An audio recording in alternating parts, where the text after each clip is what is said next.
Բարև ձեզ հարգելի հեռուստադիտողներ, գալա եթերում հակառակողմը հաղորդման հերթական թողարկումն է։ Այս անգամ կզրուցենք Գյումրիում թիմ ընտրություններից առաջ զարգացող իրադարձությունների մասին։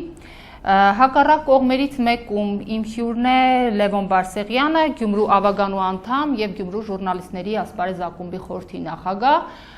Մյուս կողմում, ինչպես տեսնում եք, դատարկ է, այստեղ ներկա լինելու Գյումրու քաղաքապետարանի ներկայացուցիչը,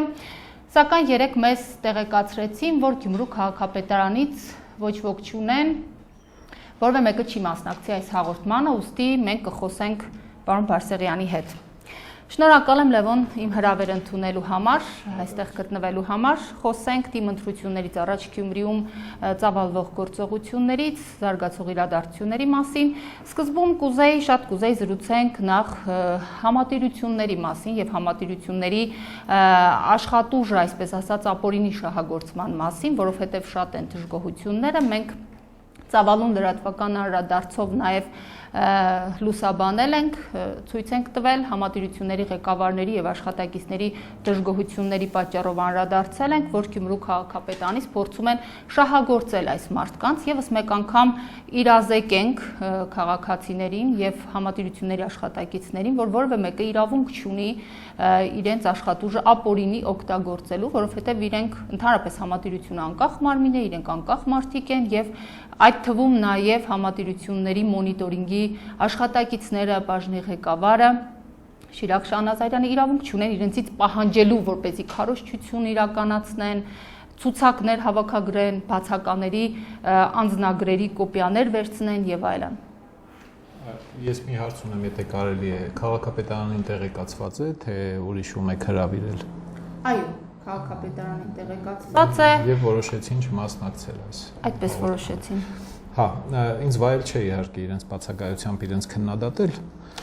Ես կաշխատեմ ավելի զուսպ լինել այս իմաստով։ Համատիրությունների խնդիրը Հայաստանով մեկ է եւ այս տեսակի իրադարձությունների նախորդին եւ համապետական ընտրությունների մի քանի ուրիշ իրադարձությունների ժամանակ տեղական իշխանությունները ջանում են իրենց ազդեցությունը բանեցնել համատիրությունների վրա եւ հասնել որոշակի առավելության մյուսների նկատմամբ։ Այն ահազանգերը, որոնք հասել են ինձ եւ գուցե ցեզ են հասել, այդ են վկայում։ Անցած 2-3 տարիներին կարծես թե համատիրություններին որոշ չափով ֆինանսավորել է քաղաքապետարանը իրենց աշխատանքները կատարելու համար, սա դրամաշնոր է եղել քաղաքային բյուջեից, մեր բոլորի փողերից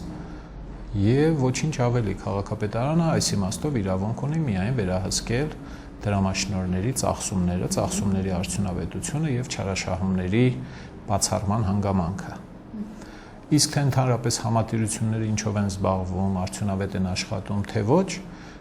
քաղաքապետարանը ուղիղ որևէ նման պարտավորություն չունի։ Սա նաեւ չի բացառում, որ քաղաքապետարանը ունենա համատիրությունների աշխատանքի ուսումնասիրման կամ ինչպես իրենք են ասում մոնիտորինգի բաժին կամ մասնագետ կամ կարող է չունենալ դա ունի վերահսկողության բաժին, որը կարող է զբաղվել դրանով, որը կարող է զբաղվել նաև քաղաքապետարանի կողմից հատկացված միջոցների ծախսման արդյունավետության ուսումնասիրությամբ, զեկուցումով,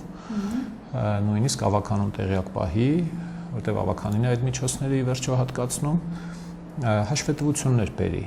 Սա նորմալ պրակտիկա պետք է լինի։ Եվ ես չեմ հիշում որևէ անգամ, երբ համատիրությունների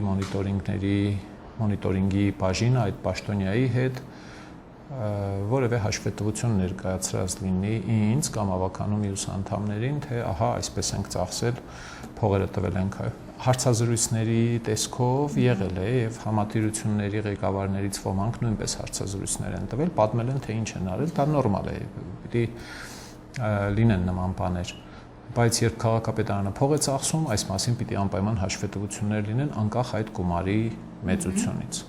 Ստացվում է, որ գումար են տալիս եւ նաեւ ինչ որ բաներ են պարտադրում։ Այնուամենայնիվ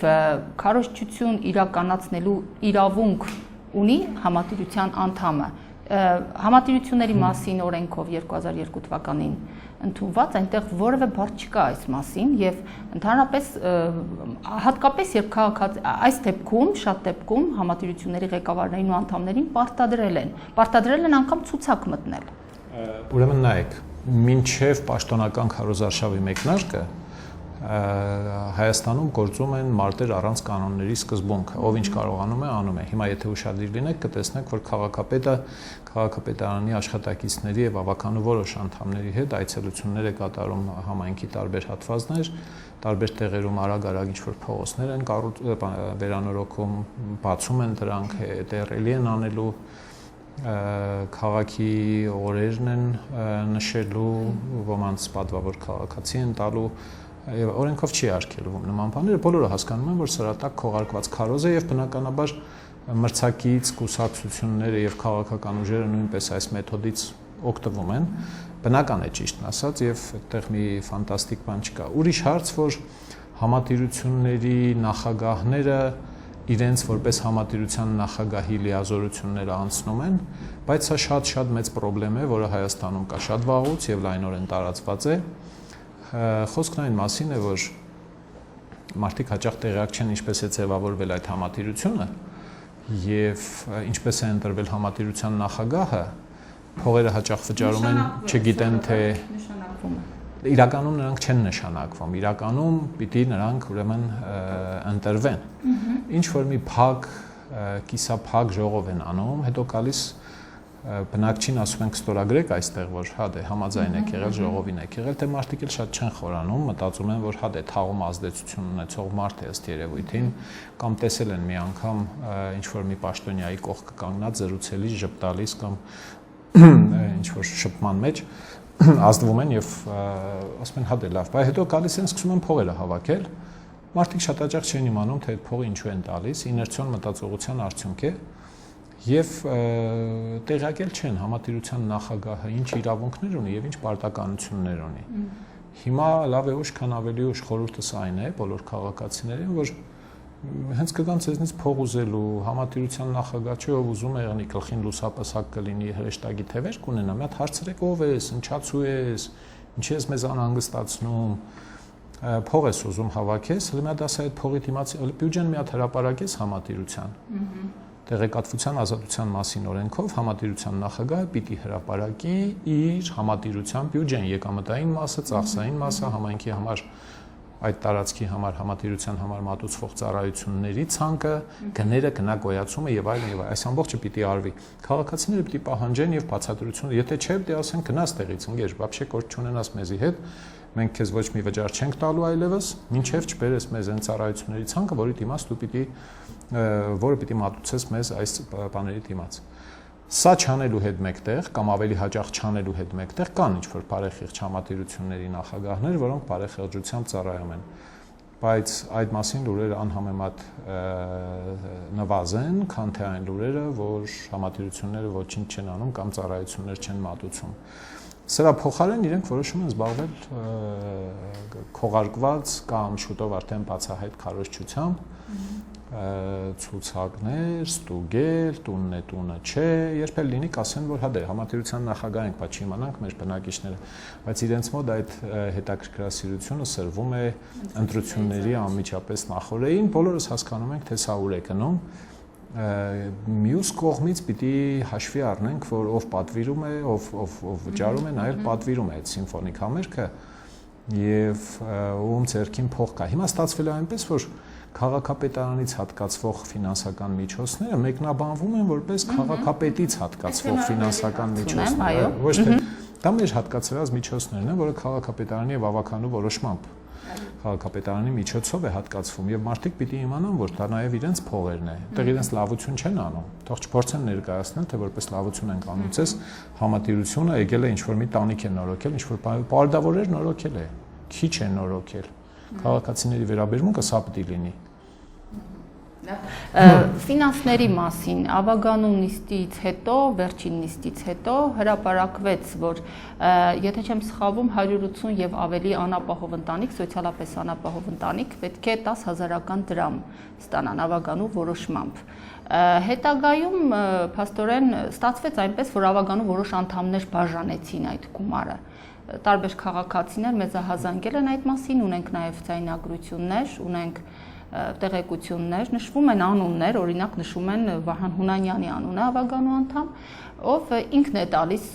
ինքը բաժանողներից մեկն է, գումար բաժանողներից մեկն է։ Ընդ որում քաղաքացիները դժգոհում են, պատմում են, որ այդ գումարը տալուց հետո իրենց խնդրել են աշխատել իրար հետ, այսինքն անել այնպես, որպեսզի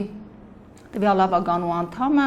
օգնել ընտրություններին, որ ինքը անցնի, քաղաքապետին օգնել, փոխարենը խոստանում են, որ ամսական հետո կստանան այդ վճարները։ Օգնում են ինչով, ցուցակներ են տալիս,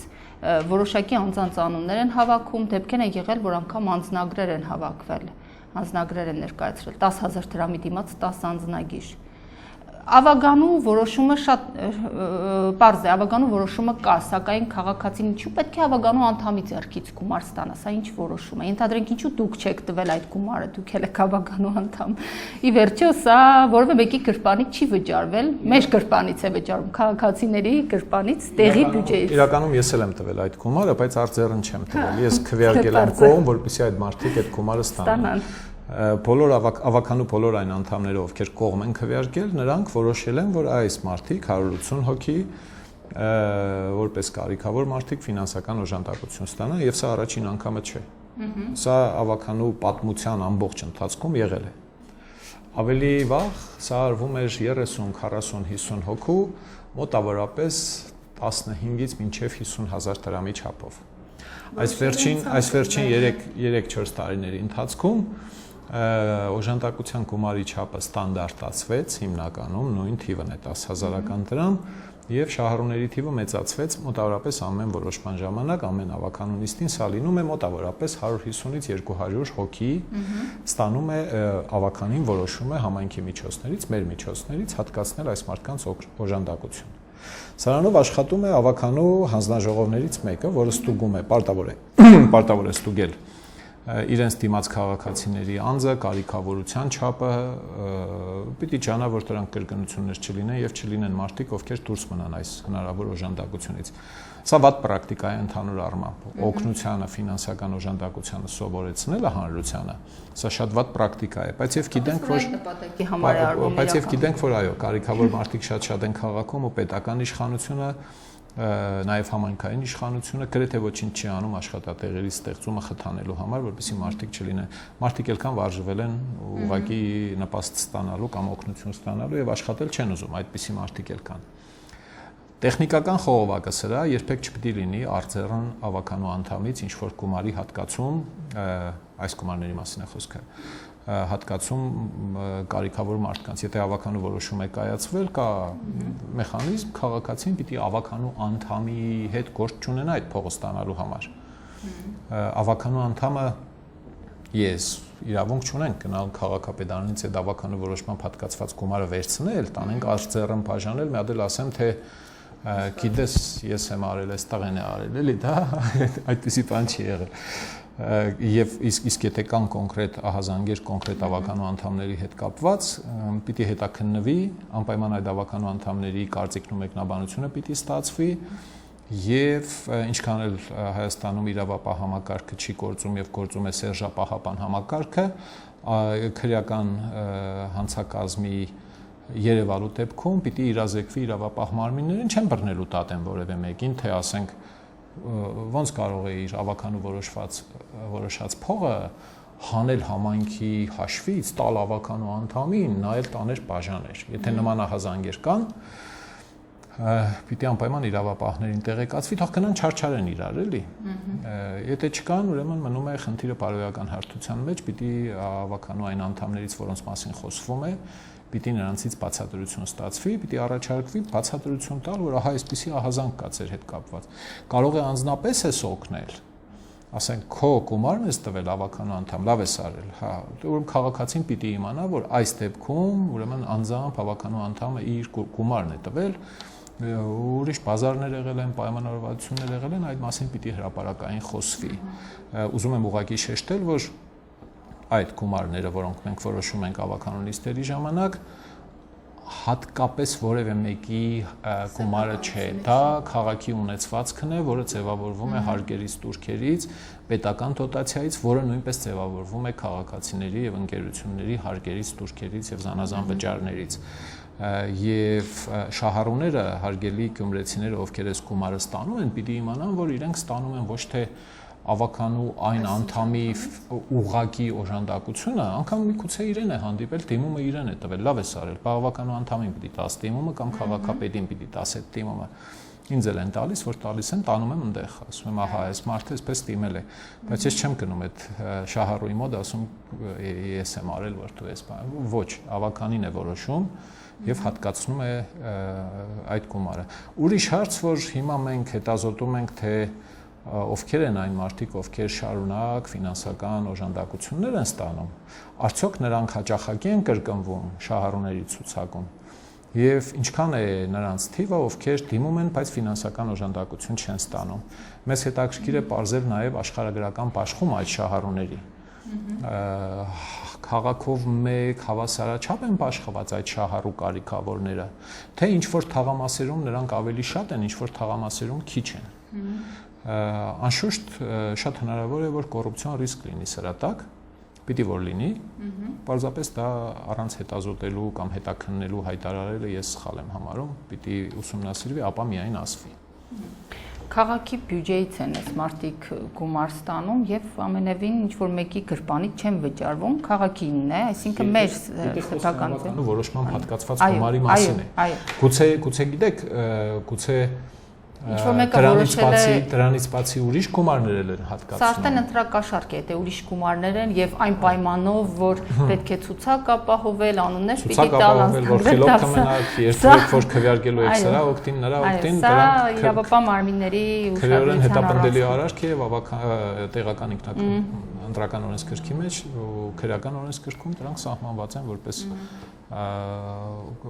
հանցակազմ պարունակող գործողություններ։ Առհասարակ Գյումրու բյուջեից գումար են ստանում նաև մարդիկ, ովքեր կարիքավոր չեն, պարզապես որոնց բարեկամները, հարազատները աշխատում են Գյումրու քաղաքապետարանում, սա եւս տարածված երևույթ է։ Անցնող շաբաթվա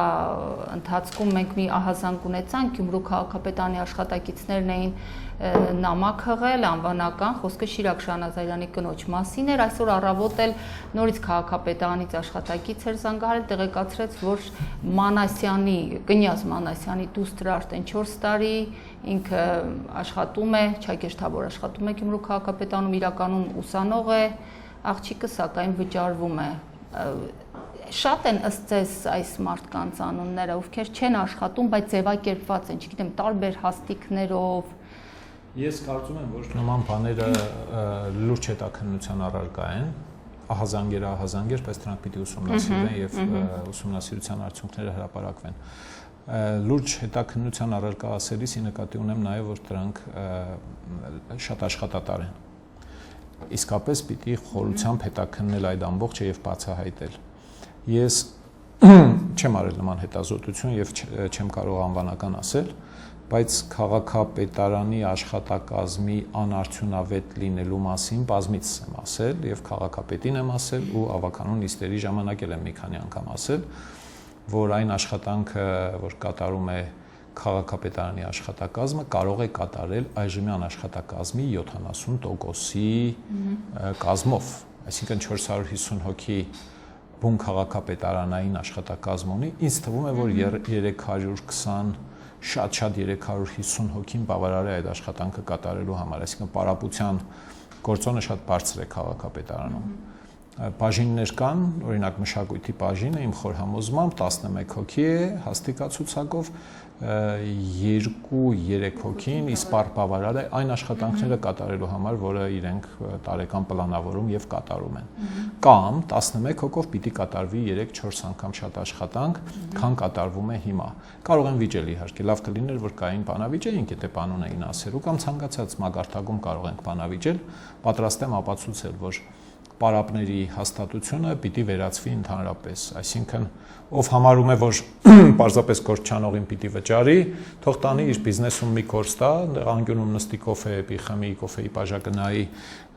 հետո նորից ամանները լվա, նորից կոֆե պի, թող տանի իր բիզնեսի մեջ, իր մասնավոր իր գրբանից հանի այդ փողը տա եւ այդ մարդկանց նստեցնի, աշխատեցնի, չագերտավոր աշխատեցնի ու լավ զգա, ասի որ ես բանը, գործազրկությունը չեմ նվազեցնում։ Հաշվենք, Ես ձեզ այսպես ասեմ, եթե մոտավոր հաշվարկներով 35% է քաղաքի բյուջեից քաղաքապետարանի աշխատակազմը պահպանելու ծախսը, այսինքն 1 միլիարդ դրամ ասենք, մոտավոր թիվ ասեմ, եւ սրա միջից ես համարում եմ 30% անարդյունավետ ծախս, հասկանում ենք, որ խոսքը մոտավորապես 300 միլիոն դրամի հավելյալ ծախսի կամ անտեղի ծախսի կամ ոչ էֆեկտիվ ծախսի մասին է։ Այսինքն այդ մարդիկ, ովքեր կիսապարապ, կիսա զբաղված են, բայց գրված են մեկ դրույքով, գիտեք, սա հնից է եկել։ Այս նոր քաղաքապետարանում ավելացվեցին մի շարք հաստիկներ, օրինակ խորհրդականի 2 խորհրդական կար նախկինում քաղաքապետի, հիմա 7-ն են։ Ես մի քանի անգամ հարցրել եմ, թե լավ է 7-ի աշխատանքների նկարագիրը ինչ է, հասկանանք էլ այդ մարդկանցից յուրաքանչյուրը ինչ պրոֆիլով է։ Ես այդ 7-ից 2-ին գիտեմ, որոնք իմ կարծիքով մեկ դրույք, նույնիսկ դրույքից ավել էլ աշխատում չարչարվում են, հա։ Այն մյուսների հետ կապված լուրջ մտահոգություն ունեմ, կասկածներ ունեմ, ասել եմ մի քանի անգամ, որ իրենք լիարժեք չեն ծանրաբեռնված իրենց հաստիքի չափով։ Կարող են լինել 1/4 դրույքով խորհրդականներ, կարող են լինել կես դրույքով խորհրդականներ, բայց ոչ ամբողջական դրույքով։ Սա իմ անձնական եւ մասնավոր ուրեմն գնահատականն է։ Անձնական ոչինչ չունեմ որևէ մեկի հետ, ոչ տալ ունեմ, ոչ առնելիք ունեմ, թող անձնական չընկալեն այս քննադատությունը։ Իսկ այս կառուցվածքային բաների մեջ ճիշտ է որոշ փոփոխություններ եղան արտաքին հարաբերությունների բաժին, այնտեղ աշխատեցին էլ չդիմացան, թողեցին, գնացին։ Նույն մշակույթի բաժնի վրա եթե վերադառնանք, վստահ եմ, օրինակ, ես ախր գիտեք, այդ գործերը որ նայում եք մեկ տարվա իրենց աշխատանքային պլանը եւ համարենք, որ 100%-ով իրականացնում են, կարելի է իսկապես 3 հոգով այդ գործը կատարել։ Դրա փոխարեն 11 հոգի։ Երբ ասում եմ լավ, ինչու պիտի այսպես լինի, հակադարձումը մոտարապես այս է լինում, թե լավ ուզում եք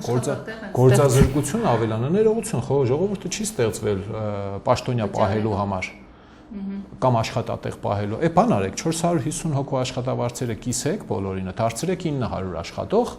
ասեք լավ դե 900 հատ աշխատատեղ ենք պահում, այդպես չէ։ Այսինքն արդյունավետ կառավարումը լուրջ խնդիր է։ Հիմա քաղաքապետը չի կարողացել եւ հիմա էլ չի կարող կրճատել այդ աշխատատեղերը, չեմ ասում կացնով տնել, ջարդել այդ մարդկանց, որևէ մեկին աշխատանքից ազատելը բարդ process է։ Այդ մարդկանց պիտի մի քանի ամիս շարունակ վճարել աշխատավարձի չափով գումար։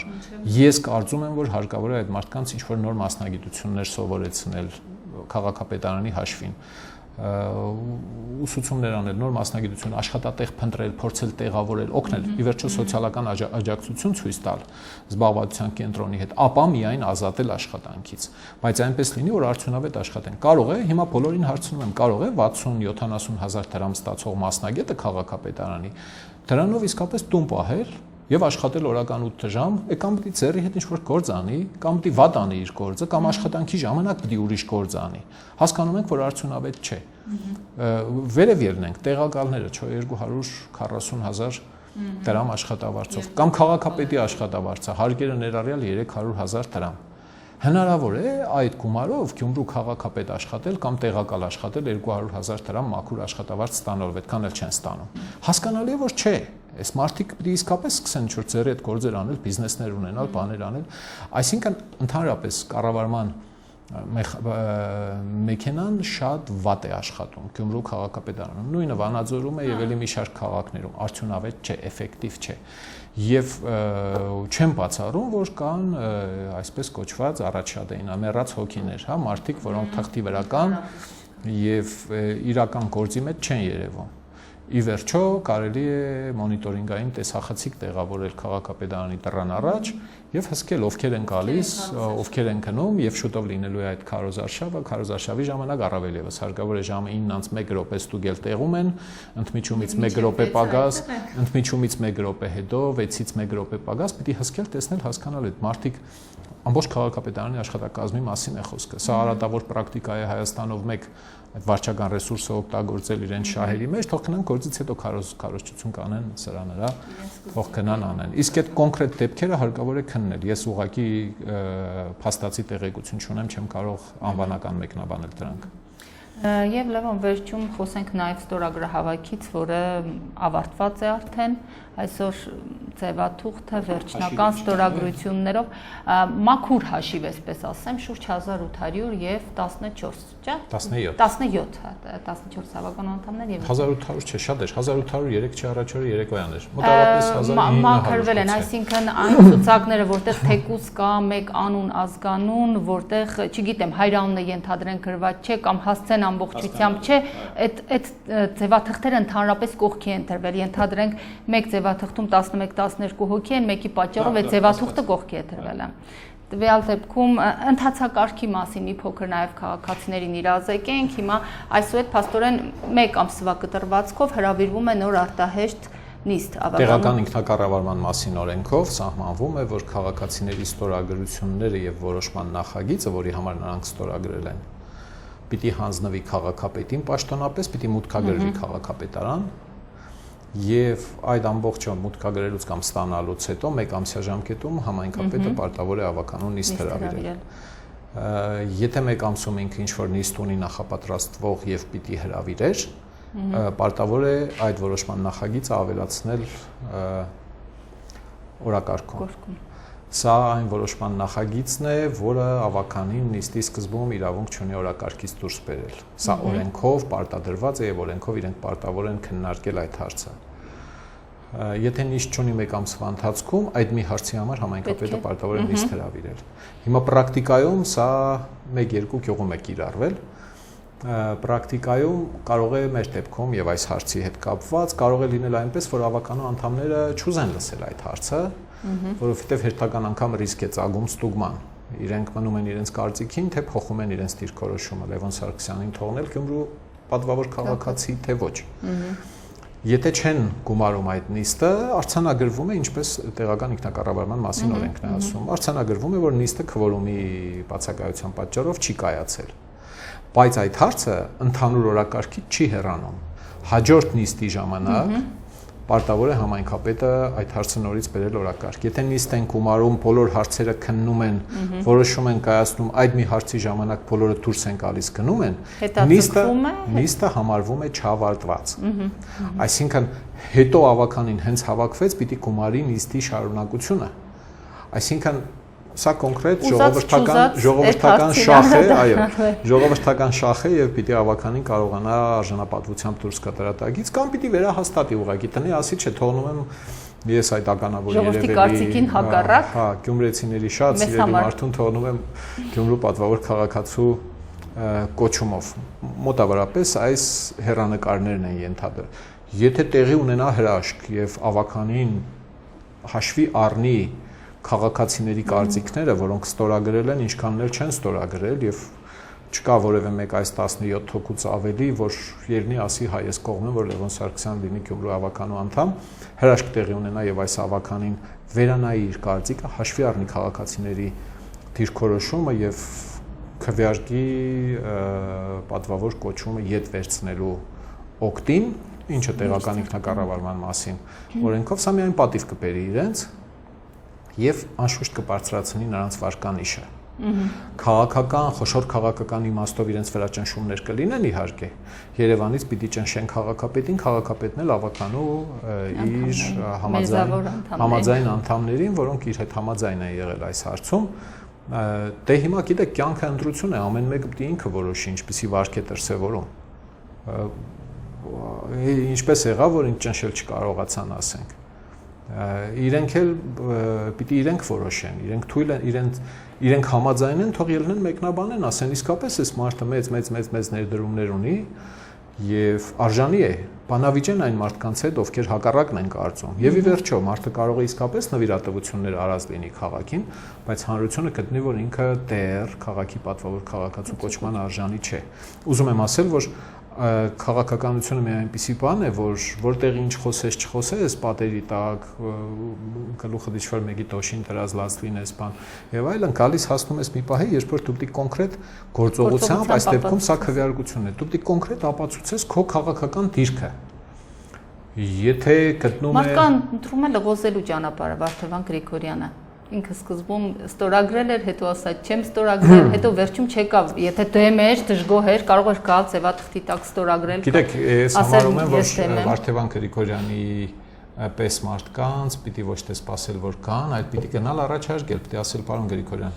չեք վերանայել արդյոք ձեր կարծիքը, որովհետև մենք ունենք 2000 քաղաքացիների սանկցիաներ ստորագրություններ են։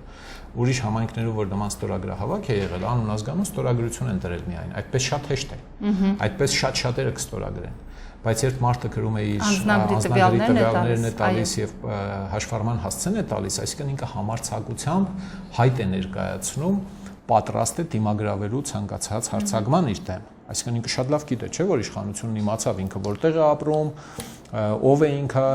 եւ այլն եւ այլն։ Վարդգեն Գրիգորյանի, Կարինե Ավդալյանի եւ մյուսների ավականու նույն անդամների հետ կապված արժե դիմել նրանց անվանապես, առաջարկել վերանայել իրենց դիրքորոշումը։ Շատ քաղաքավարի։ Քաղաքականություն, ուրեմն քաղաքականություն։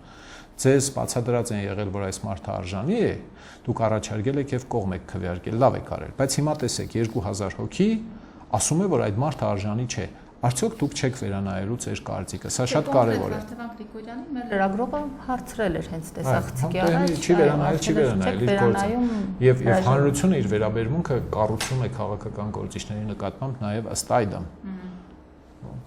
Պիտի եկուց մտածեն, էլի, պիտի ասեն, լավ, մեզ պետք է քաղաքապետ, որը կամ քաղաքական ուժ ավականու կազմում, որը համարում է, որ Լևոն Սարգսյանը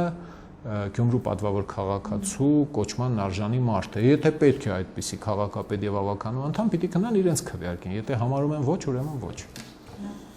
Շնորհակալ եմ շատ։ Շնորհակալություն նաև ձեզ, հարգելի հեռուստադիտողներ, հիշեցնեմ, որ սա հակառակ կողմը հաղորդման հերթական թողարկումն էր, որն ավարտվեց, մենք զրուցում էինք Գյումրիում սպասվող դիմընտրություններից առաջ զարգացող իրադարձությունների մասին։ Ցտեսություն։